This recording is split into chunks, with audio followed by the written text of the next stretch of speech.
आज हम लोग स्टार्ट कर रहे हैं बेटा भारत में राष्ट्रवाद। क्या स्टार्ट कर रहे हैं? भारत में राष्ट्रवाद। तो भारत में राष्ट्रवाद से पहले हम लोग देखेंगे कि आज जो स्टार्ट किया गया है अगस्त का महीना है। 19 अगस्त के महीने में 1947 में हमारे लंबे संघर्ष के बाद हमारा देश आजाद हुआ था। तो देश आजादी होने से पहले आपको आज बताएंगे कि हमारे देश में विदेशी कंपनियां कैसे आई और कौन कौन सी कंपनियां आई और आने के बाद हमारे देश को कौन गुलाम किया, किसने उपनिवेश की स्थापना किया और कैसे किया। आज हम लोग देखेंगे कि वह विदेशी कंपनी आने का कारण क्या था और कैसे आकर के यहाँ व्यापार की स्थापना व्यापार किया और उसके बाद उपनिवेश की स्थापना किया। तो आपको पता होना चाहिए कि जिस प्रकार से हम लोग इंडो चाइना पढ़े बेटा, तो इंडो चाइना भी व्यापार के माध्यम से हुआ था। वहां सबसे पहले व्यापार करने के लिए आया पुर्तगाल। कौन आया था बेटा? पुर्तगाल, है ना? और पुर्तगाल की देखा देखी स्पेन, यहाँ फ्रांसीसी पहले आया था, सॉरी यहाँ अंग्रेज पहले आया था और फ्रांसीसी अंत में आए थे, है ना?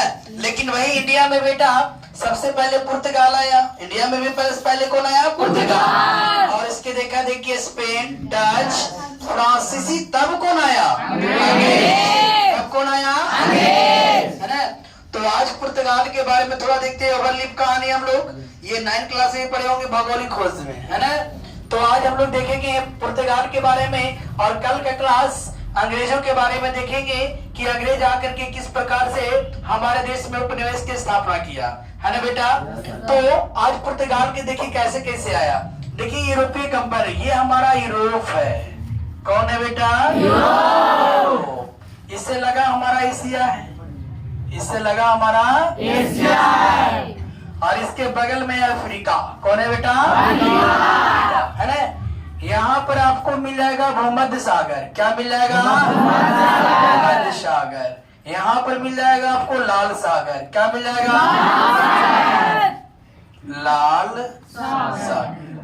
चलिए आइए हमारा एशिया, ये है अफ्रीका, ये अफ्रीका, है ना? देखिए विदेशी कंपनी आने के कारण क्या था।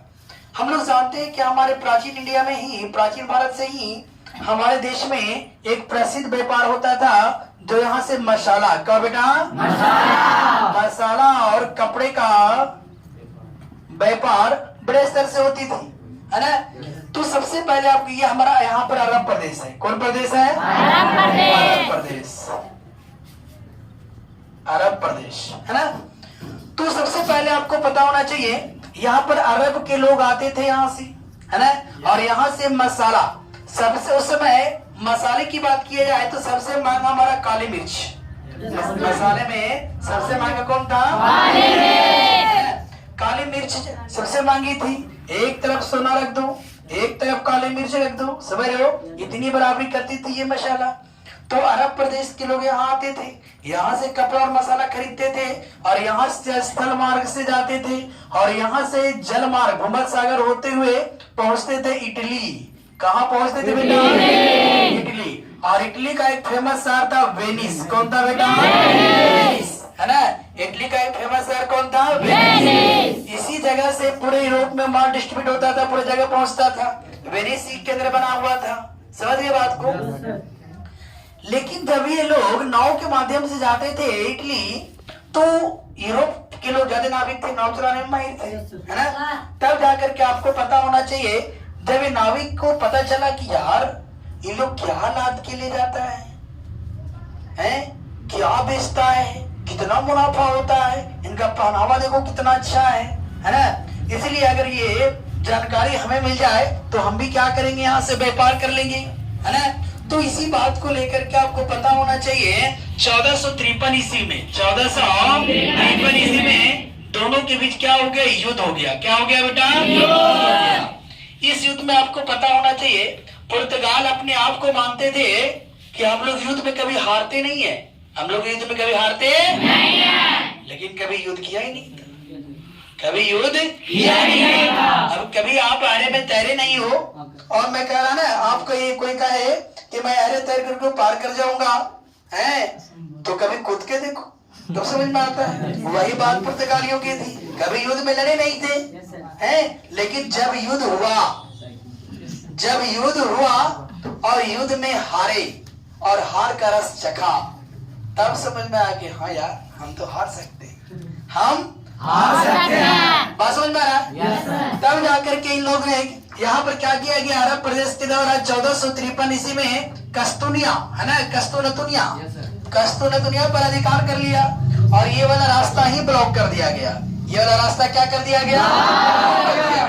जब रास्ता ब्लॉक कर दिया गया तब इन लोग को लगा यार कि हम लोग तो व्यापार किस प्रकार करें, कैसे किया जाए। तब जाकर के यहाँ फंडा बनाया गया कि हम क्या करते हैं, नई मार्ग को खोज करते हैं, नई रास्ता को खोजते हैं, है ना। नई रास्ता को खोजने का इंतजाम किया गया। तो सबसे पहले बहुत सारे पुर्तगाली निकले इंडिया को खोज करने के लिए। एक कोलंबस निकला। कौन निकला बेटा? अब जाना चाहिए इंडिया ये पहुंच गया वेस्ट इंडीज वाला क्षेत्र में है। हमें देखा काला कलुट्टा आदमी, बोला इंडिया यही है, इंडिया यही है। तो वास्को डी गामा कोलंबस ने इसको इंडिया ना क्या कर दिया है ना, यहाँ की निवासी को रेड इंडियन कहा था। क्या कहा था? कहा था। समझ रहे बात को? उसके बाद तब जाकर के बार्थोलोम्यू डियाज ने कहा कि मैं इंडिया को खोज करूंगा। वो आया सीधे यहाँ पर एक अंतरिक्ष का खोज किया जिसका नाम था कैप ऑफ गुड होप, है ना, जिसको उत्मासा अंतरिक्ष कहा जाता है। उत्मासा अंतरिक्ष, समझ गए। लेकिन ये भी कहा इंडिया है, लेकिन इंडिया नहीं। अब वास्को डी गामा चला आया, बोला मैं इंडिया जाता हूँ और मैं इंडिया को खोज के आऊंगा, सबूत के साथ आऊंगा। समझ गए बात को? उस समय सबसे तेज चलने वाली जहाज कैरावत, इसी से ये चला। जब ये कैप पर यहाँ उत्मासा अंतरिक्ष पर पहुंचा, ये जानता था कहीं न कहीं तो रास्ता कटा होगा। और इसको और एक चीज मालूम था, इसको मालूम था कि इंडियन में खासियत होती है कि अगर किसी इंडियन को आप एक नजर देख लो, है ना, तो तलाक से टोक देता है। क्या होगा? अगर बेटा अगर बिहारी को कोई टोक दिया तो कहेगा बेटा साइड में आओ। बात समझ में आ रहा? तो ये क्वालिटी इसको पता था। समझ गए? जब ये पहुंचा गुजरात, कहाँ पहुंचा बेटा? गुजरात के एक बंदरगाह पर एक भारतीय व्यापारी खड़ा था जिसका नाम था अब्दुल मजीद। क्या नाम था? अब्दुल मजीद। समझ गए? तो इसने अब्दुल मजीद को इस प्रकार देखा। अब्दुल मजीद टोक दिया, लगा हो क्या बोला? वास्को डी गामा को लगा यार पक्का इंडिया है। कहाँ पहुंच गए? बोला भाई इंडिया है? बोला हाँ इंडिया है। तो बोला मसाला कहाँ मिलता है? बोला भैया मसाला यहाँ नहीं, मसाला है ना, मसाला जाओ केरल कालीकट है, यहाँ तो नमक मिलता है। तब जाकर के अब्दुल मजीद की सहायता से ये 20 मई, कितना बेटा?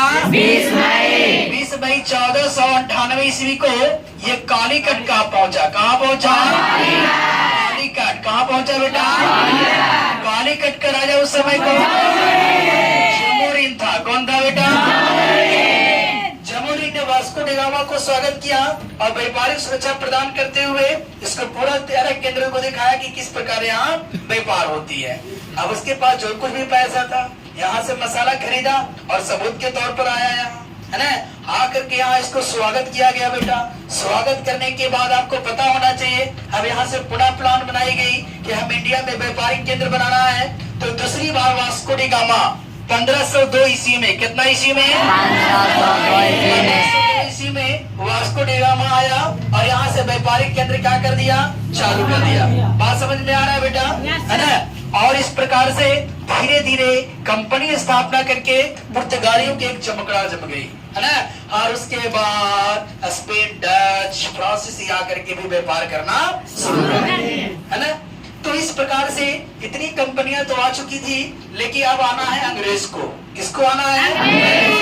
क्योंकि मेन फंडा हम लोग को अंग्रेज को पढ़ना है कि अंग्रेज आकर के कैसे हमारे देश को उपनिवेश की स्थापना किया, है ना।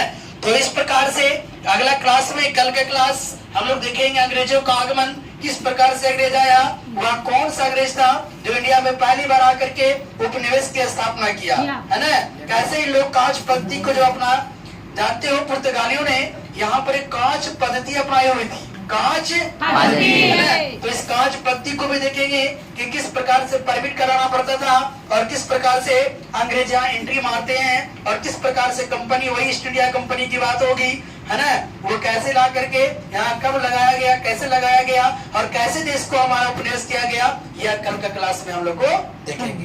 That's all.